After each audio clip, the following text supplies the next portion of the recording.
Bienvenidos a Voces para Vivir Saludable, el podcast donde la salud se entiende fácil. El día de hoy empezamos el 2026 con un tema que nos toca a todos y es la depresión. El 13 de enero se conmemora el Día Mundial de la Lucha contra la Depresión y por eso quisimos empezar este episodio este año hablando con conciencia, empatía y con una información verídica. Así es, la depresión es un problema de salud pública, una enfermedad que afecta en todas las edades y cada día está tomando más fuerza en Colombia.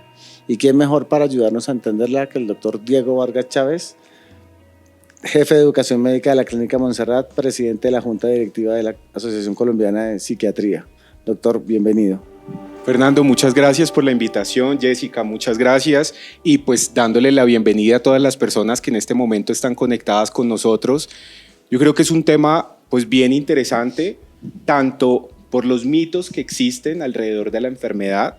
Infortunadamente también hay bastante desinformación y creo que lo más importante del objetivo de este espacio que vamos a tener es que las personas busquen ayuda cuando sea necesario. De acuerdo, doctor. Y para eso, pues para empezar a hablar del tema, quiero que con tu experiencia nos cuentes cómo has visto en los últimos años la consulta frente a un diagnóstico de depresión ha aumentado. ¿Cómo está en este momento la depresión en Colombia? Bueno, mira, es bien importante lo que preguntas. Y antes de dar como una respuesta concreta sobre eso, yo quiero precisar sobre dos cosas. Primero, infortunadamente en el lenguaje común se ha llevado a hablar que las personas digan que cuando se sienten tristes están deprimidas. Y una cosa es la depresión como enfermedad y otra cosa es la tristeza como emoción. Todas las personas sentimos emociones dentro de lo más natural de los seres humanos y ya es diferente cuando esta emoción va a tener unas características diferentes, que lo hablaremos más adelante, cuando se convierte en una enfermedad, como es el caso de la depresión. La depresión en nuestro país ha venido aumentando. Es más, la Organización Mundial de la Salud estima para el año 2030 que la depresión va a ser la primera causa de enfermedad absolutamente en todo el mundo. La pandemia lo que hizo fue como acelerar diferentes tipos de factores que van a implicar o un mal manejo de las emociones o que se alteren aquellos factores con los que las personas afrontan las dificultades en el día a día.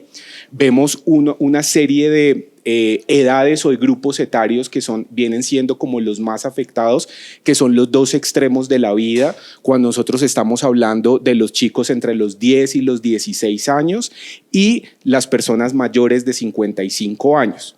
Las personas en general, digamos, esta enfermedad afecta a cualquier persona independientemente de raza, sexo, estado civil, nivel económico, nivel educativo, y ese creo que también es uno de los grandes mensajes. De acuerdo, doctor. Y para eso, pues también, antes de que retomemos también el tema, es muy importante saber esa diferencia que nos mencionas y es saber cuándo estoy triste y saber cuándo realmente ya estoy al borde de la depresión. Listo, y es bien importante entonces precisarlo. Uno, todos los seres humanos sentimos tristeza por situaciones que nos acongojan, que nos abruman, y es normal. Resulta que perdí el parcial en la universidad, eso me puso triste, pero ya el otro día estoy bien, sin ninguna dificultad, eso no me afecta absolutamente ninguna situación de mi cotidianidad.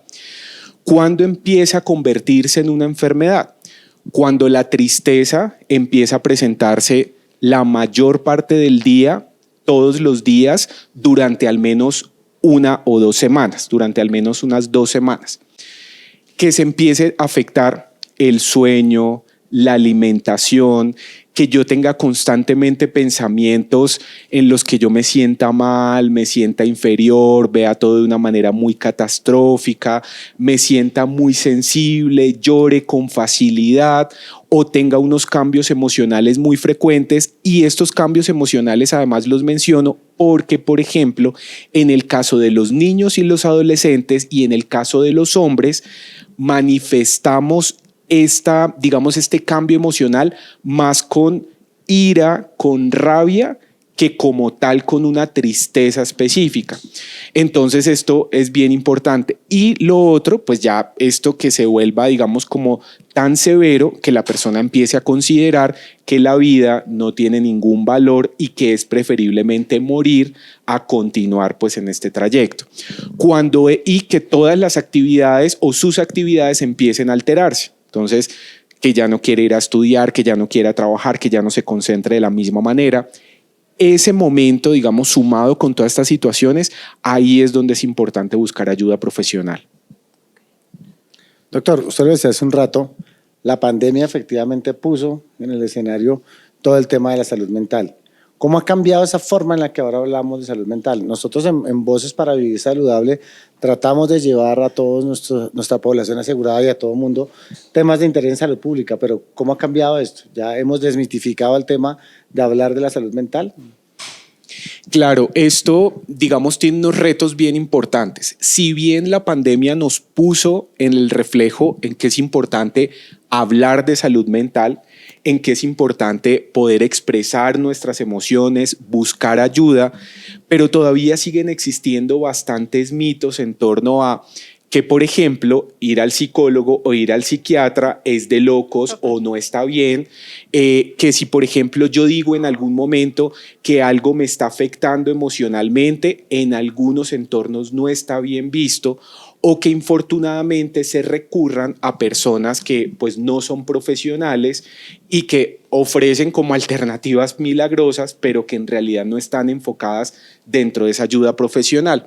Pero además esto también dejó una serie de situaciones un poco difíciles en las personas y es, uno, lo que pudo haber sido la experiencia traumática de vivir la pandemia y lo que significó, los conflictos emocionales, económicos, algunos conflictos de índole personal, que lo que hicieron fue impactar negativamente como la estructura emocional del ser humano, y entonces esto empezó a generar una serie de dificultades. Y el otro fue lo digital, porque con la pandemia nosotros experimentamos un progreso mucho más acelerado del aspecto digital. Esto llevó a que las personas ya se desconectaran de lo físico y se hiperconectaran en lo digital, que dejaran de relacionarse físicamente y lo que eso implica, y es que las conexiones, las redes de apoyo, el hecho de relacionarse con las personas, eso está relacionado con una buena salud mental. Y uno de los grandes retos que estamos enfrentando y que vamos a enfrentar es el aislamiento y la soledad como parte de un elemento que puede configurar una enfermedad como la depresión.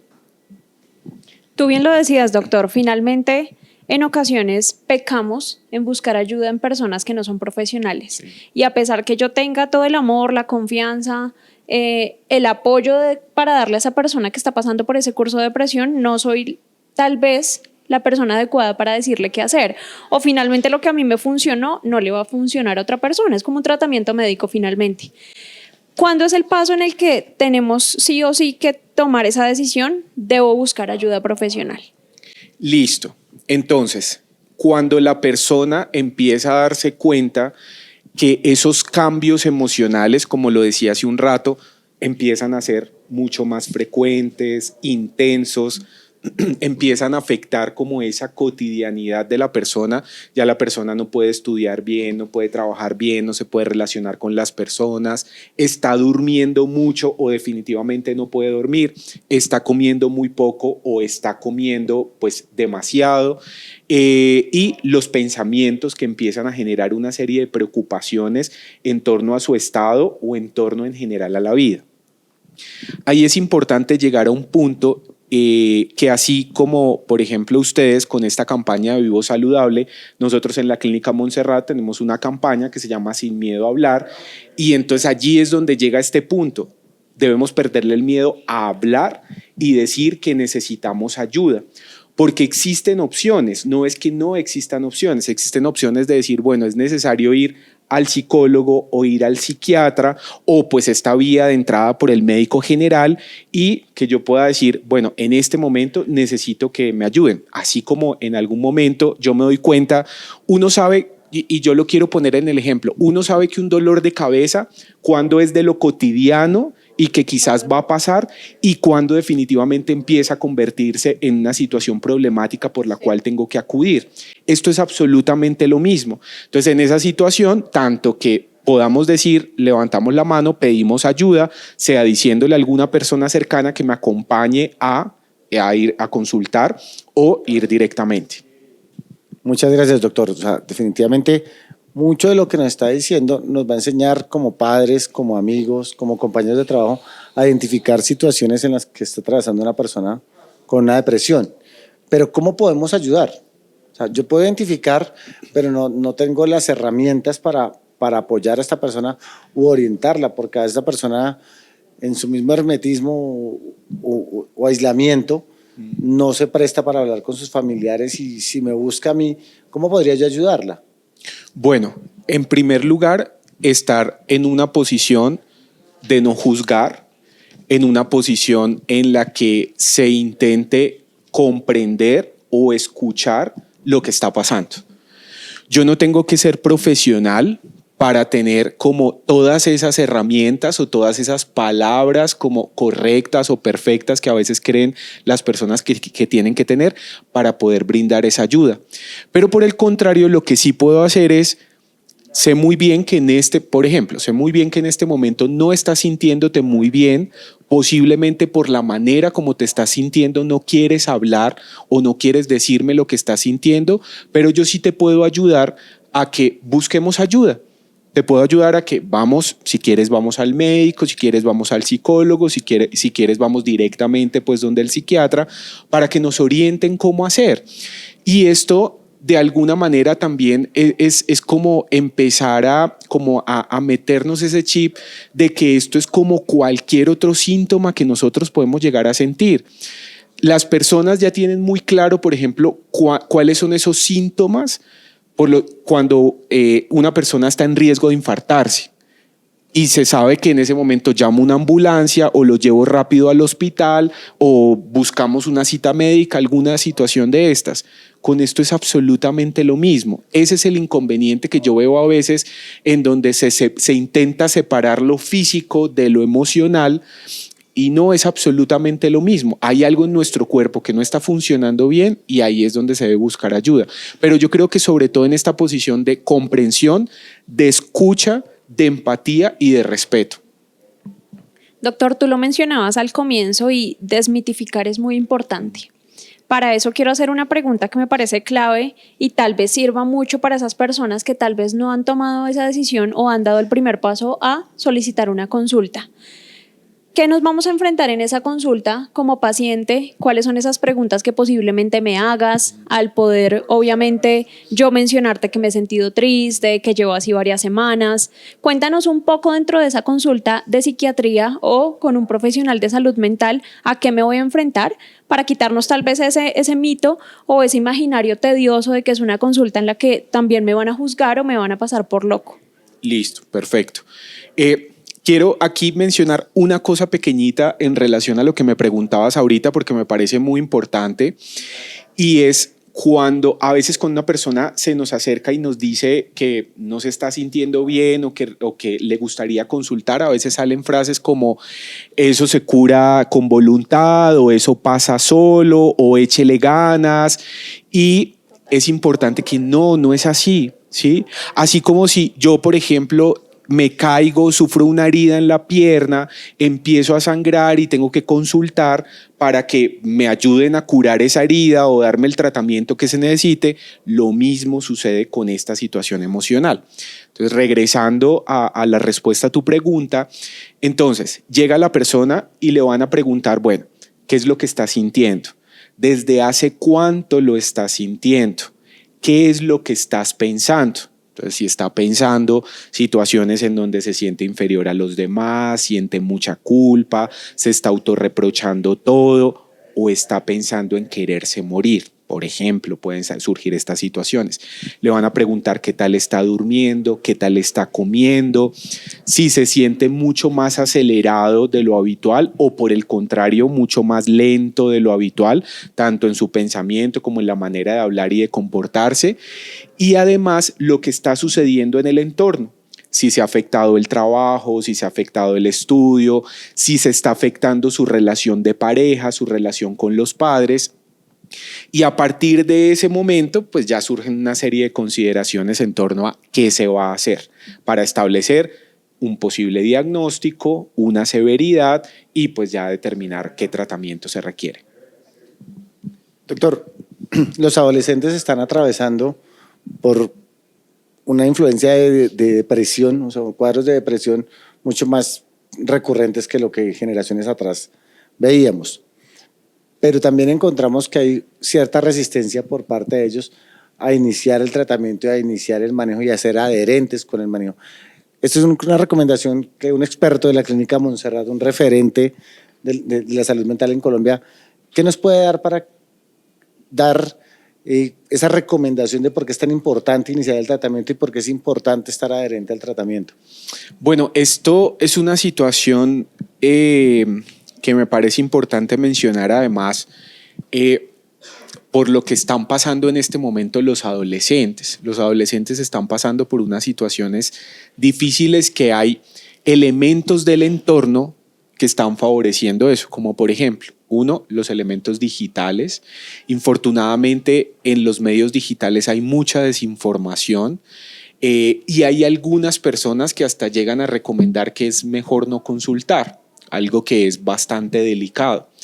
En segundo lugar, hay varios elementos del entorno adolescente relacionados con maltrato, con bullying, con situaciones traumáticas que ellos pueden experimentar que está afectando pues la salud mental de ellos.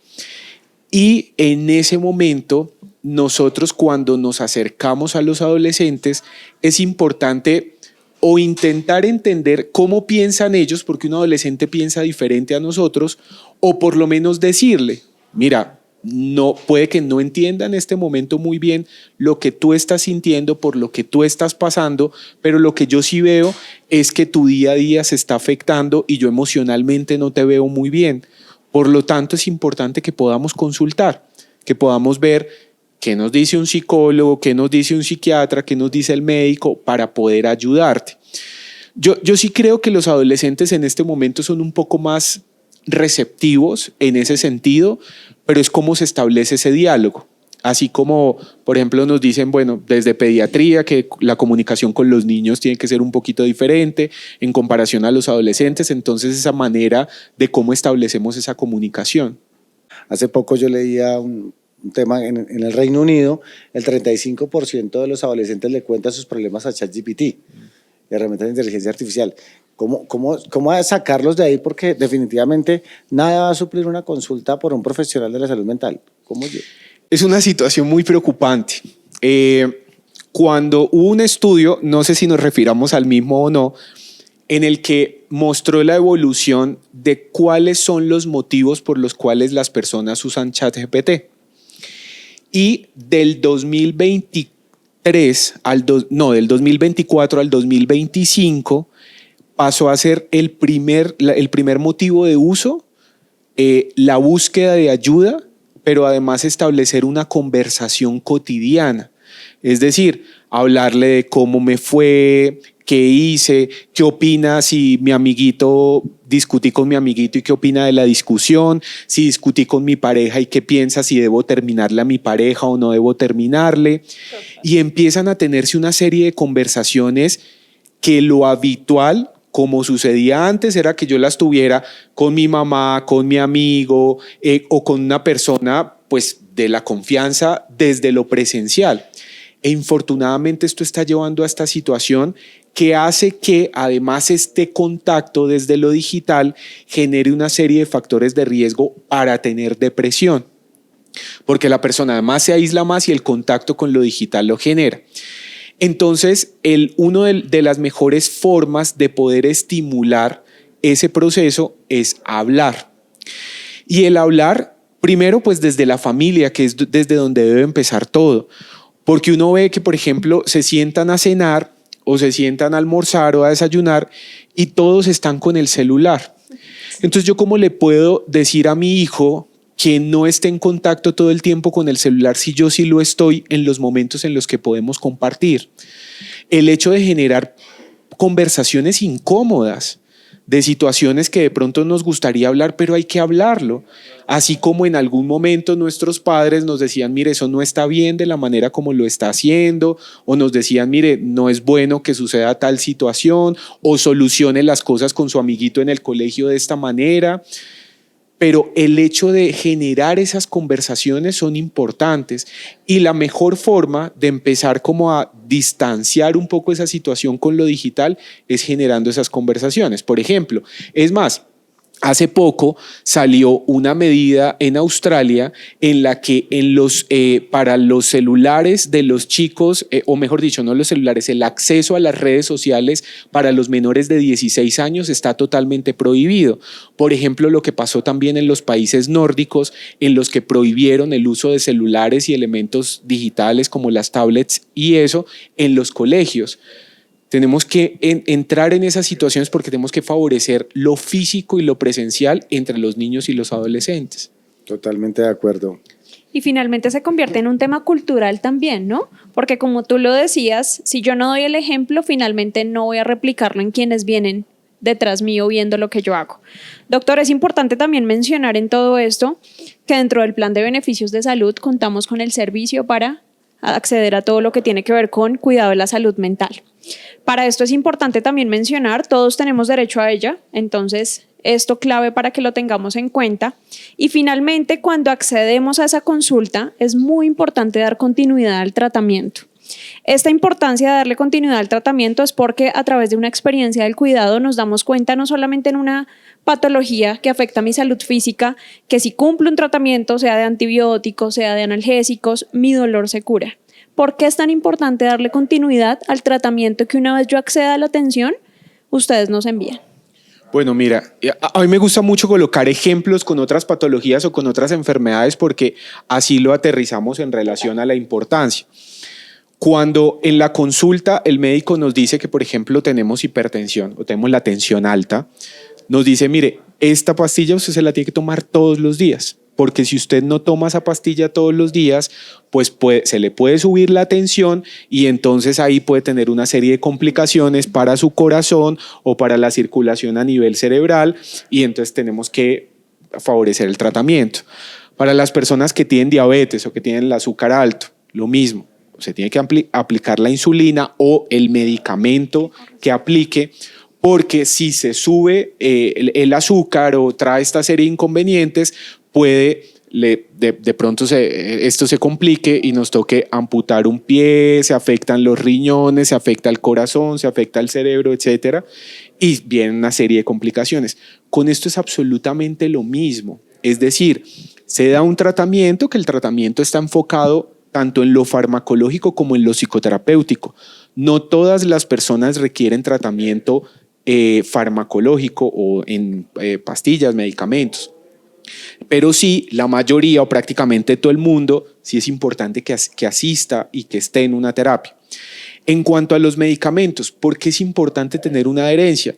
Para poder tener una regulación desde lo emocional, para que pueda dormir bien, para que pueda comer bien, para que pueda afrontar las situaciones de la cotidianidad que son bien importantes. Hay algunos tratamientos que son cortos, hay otros tratamientos que son un poco más largos, pero es importante poder seguir esa adherencia porque o si no, pues van a venir una serie de complicaciones como con cualquier otra enfermedad. Completamente de acuerdo, doctor.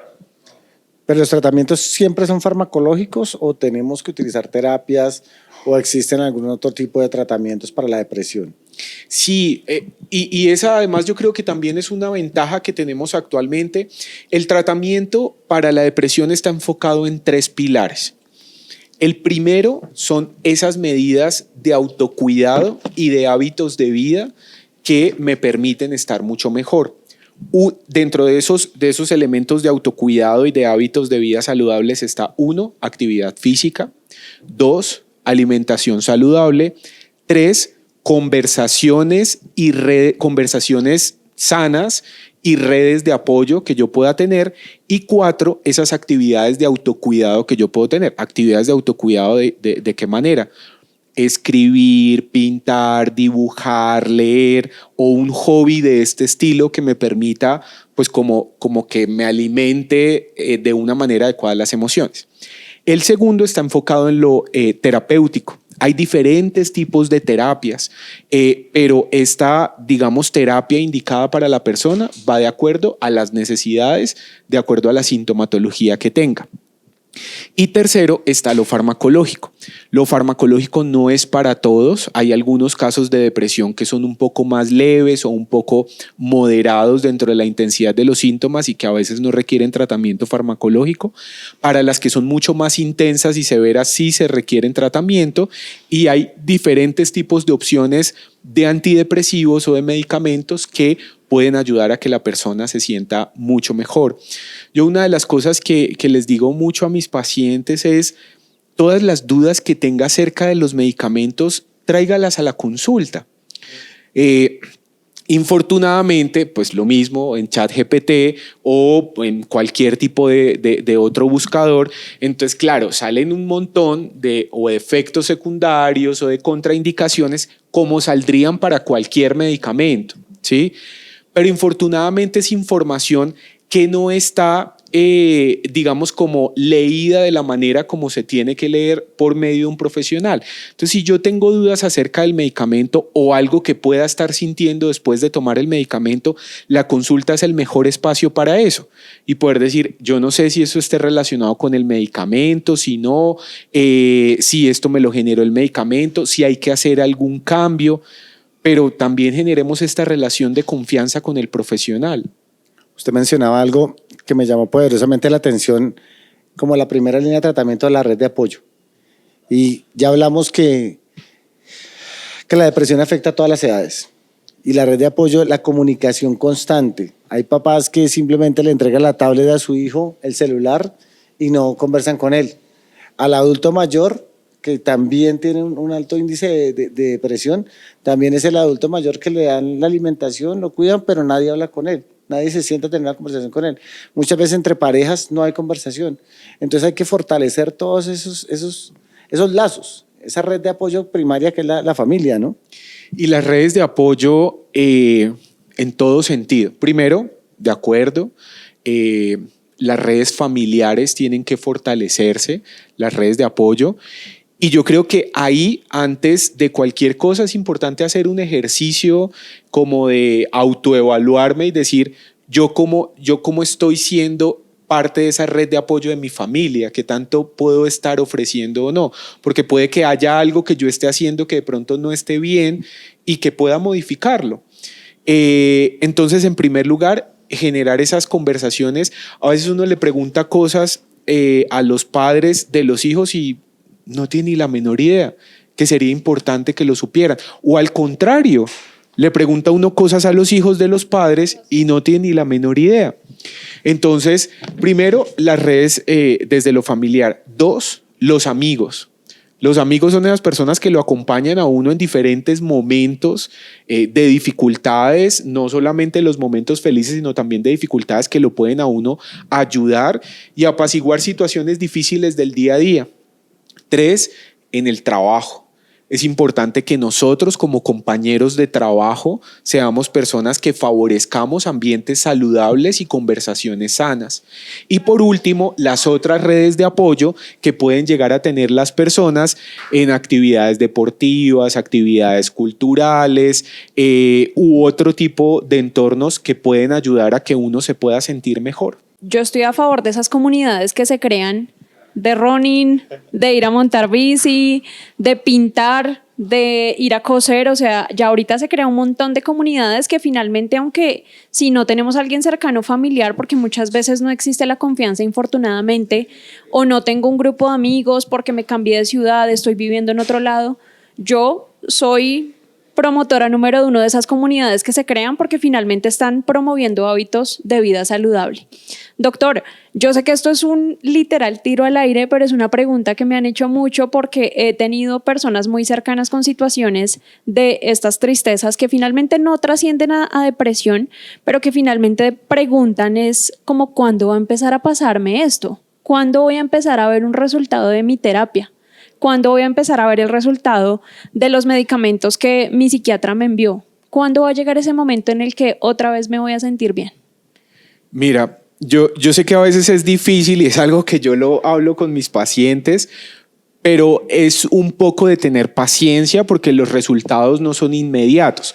Pero yo también les digo a mis pacientes, mire, usted pasó por esto 3 años, porque hay personas que duran mucho tiempo, así como hay personas que consultan, inmediatamente se empiezan a sentir mal, hay personas que dejan pasar mucho tiempo. Entonces yo le digo, si usted lleva 6 meses así, esto no se va a solucionar en un día, porque esto necesita pues de un trabajo importante en la terapia y con el tratamiento. Hablando desde lo farmacológico, los resultados uno los empieza a ver alrededor de 3 semanas después de empezar el tratamiento.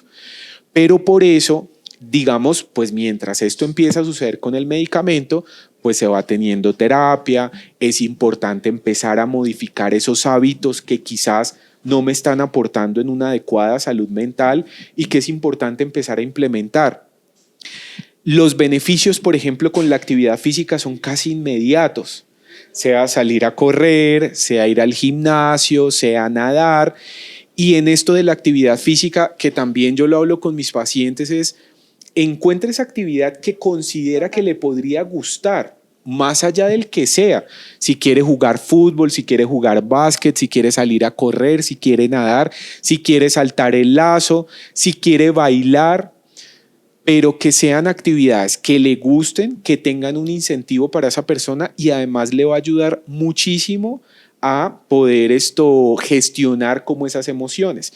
La actividad física le permite pensar a uno mucho más claro, favorece el tema de la regulación emocional, uno empieza a dormir mucho mejor, empieza de alguna manera a conectarse con una alimentación saludable. Y aquí, para cerrar esta partecita, además, digamos como que casi todo el tiempo nos hablaban como de separar salud física y salud mental, y entonces que uno tenía que hacer actividad física y comer saludable para estar bien físicamente, pero en realidad es para tener buena salud física y buena salud mental. Completamente de acuerdo. Sigo siendo promotora, doctor, que elegir algo que nos guste, como tú decías, incluso leer, pintar, colorear, no sé, o finalmente hacer un deporte. Bueno, pero como representante de la Clínica Montserrat y como uno de los principales aliados con Allianz, ¿qué servicios ofrece la clínica y cómo una persona que está atravesando por una situación de depresión puede acceder? ¿Cuáles son los diferentes niveles de servicio? Vamos desde una consulta externa, un evento de urgencias o una hospitalización, o no sé si la clínica Día. ¿Nos puede contar algo acerca de eso, por favor? Claro que sí. Bueno, la Clínica Montserrat es una institución que tiene 74 años de creada. En este momento tenemos 4 sedes. La sede principal, que queda en la calle 134 con 19, allí se maneja todo el servicio de hospitalización y consulta prioritaria. Es decir, alguna persona que tenga alguna urgencia relacionada con psiquiatría puede ir a esa sede para consultar y en donde le digan si es necesario tener una hospitalización o se puede manejar todo de manera ambulatoria. Otras 2 sedes que están relacionados con lo ambulatorio, y los tratamientos ambulatorios están relacionados con consulta externa y con las clínicas día. Entonces, la clínica día es como una hospitalización a la que la persona asiste solo durante el día para hacer unas actividades terapéuticas y en la noche se va a su casa pues a dormir. Hay clínicas día para el grupo de mayores de 65 años, hay otra clínica día para niños y adolescentes y otra clínica día para los adultos. Consulta externa de psiquiatría, consulta externa de psicología, también en lo mismo en cada una de sus subespecialidades. Y la 4ª sede, que se llama Centro Campo Alegre, que es para todo el tratamiento de rehabilitación o deshabituación cuando hay enfermedades relacionadas con adicciones. Entonces, esta es la segunda parte. Entonces, esas vías de acceso o de entrada están relacionadas con la consulta prioritaria cuando se considera de alguna forma como una urgencia desde la psiquiatría o que afecte la salud mental, o la consulta externa. Adicionalmente, en nuestros centros médicos Allianz, doctor, contamos con estos servicios. Encontramos el servicio de psicología en nuestro centro médico de Bogotá, Medellín y Barranquilla, y actualmente contamos con el servicio de psiquiatría en el centro médico de Bogotá. Estos los pueden obviamente acceder a la programación de consultas con nuestros especialistas a través del numeral 265. Doctor, una pregunta clave. ¿La depresión se cura o es una condición crónica? Bueno, en primer lugar, pues es una enfermedad crónica, haciendo, digamos, una salvedad en relación a eso. Hay algunas personas que llegan a tener un episodio depresivo en su vida, tienen su tratamiento y nunca más volvieron a presentar un episodio. Eso no significa que no tengan que estar como pendientes de lo que pueda estar sucediendo con su salud mental y en consultar en dado caso que se requiera. Hay otras personas que tienen tratamientos más prolongados, que pueden tener diferentes episodios en el transcurso de la vida y que requieran ajustes de tratamiento.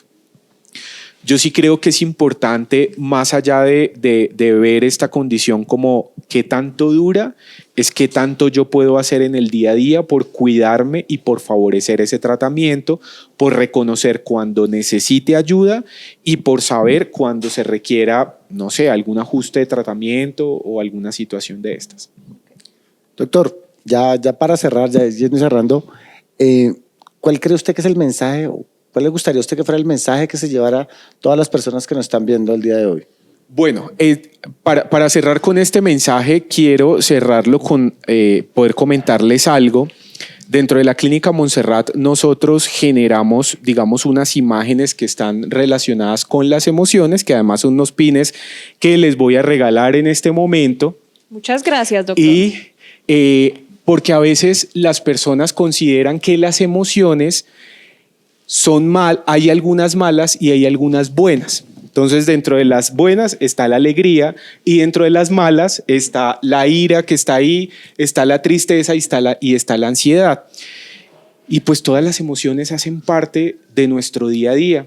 Hay situaciones que nos frustran, que nos hacen sentir irritables, que nos generan angustia, otras situaciones que nos generan alegría. Y es saber cómo esas emociones funcionan en mí, qué significan para mí y luego a partir de eso saber, bueno, esto en qué momento se convierte en algo problemático. Si yo me la paso irritable todo el tiempo, ¿será que puede estar pasando algo que yo deba manejar mejor o consultar y pedir ayuda por esa situación? Si yo lloro con mucha frecuencia y a veces sin una causa específica, posiblemente se necesite pedir ayuda. Entonces, dentro de esas recomendaciones y ligado con las emociones está 1, conocer nuestras emociones y reconocer cuándo pedir ayuda. En relación a las personas del entorno, que somos todos, poder brindar esa ayuda y ese acompañamiento respetuoso, sin señalamientos, empático a las personas que puedan pedir ayuda en algún momento. Y 3, que esté ligado dentro de esas actividades que podemos hacer dentro de los hábitos de vida saludables para favorecer nuestra salud física y salud mental, que pues las comentamos hace un rato. Muchas gracias. Total, doctor, y muchas gracias, está muy lindo. Me correspondió la alegría. ¿A ti, Fer? La rabia. Bueno, doctor, realmente muy valioso todo lo que nos diste. Ya saben, el doctor Diego se encuentra en la Clínica Montserrat, allí lo pueden encontrar, también es parte de nuestra red en Allianz. Les agradezco por haber acompañado este episodio una vez más. El mensaje igual que también yo quiero dejar y es, doctor, así como nosotros dedicamos este espacio para hablar de salud mental, siento que entre más hablemos en nuestro entorno de salud mental, más vamos a dar esa confianza para que las personas puedan acercarse a nosotros y hablar de este tema y pedir ayuda. Finalmente, si nosotros o alguien que queramos que esté en nuestro entorno está pasando por una mala circunstancia, un mal momento y sabe que nosotros de una u otra forma podemos hacer algo por ellos, realmente lo que podemos hacer es guiarlos, acompañarlos, escucharlos para que puedan buscar ayuda profesional. Doctor, muchas gracias a usted, a la Clínica Montserrat. Gracias por participar de este espacio que creemos va a enseñar mucho y nos va a ayudar a tener herramientas para manejar situaciones en nuestra vida personal, familiar, incluso laboral. Esto fue Voces para Vivir Saludable. Nos vemos en el próximo episodio. Recuerden que con Vivo Saludable, juntos cuidamos tu salud en cada etapa de tu vida y te inspiramos a vivir mejor.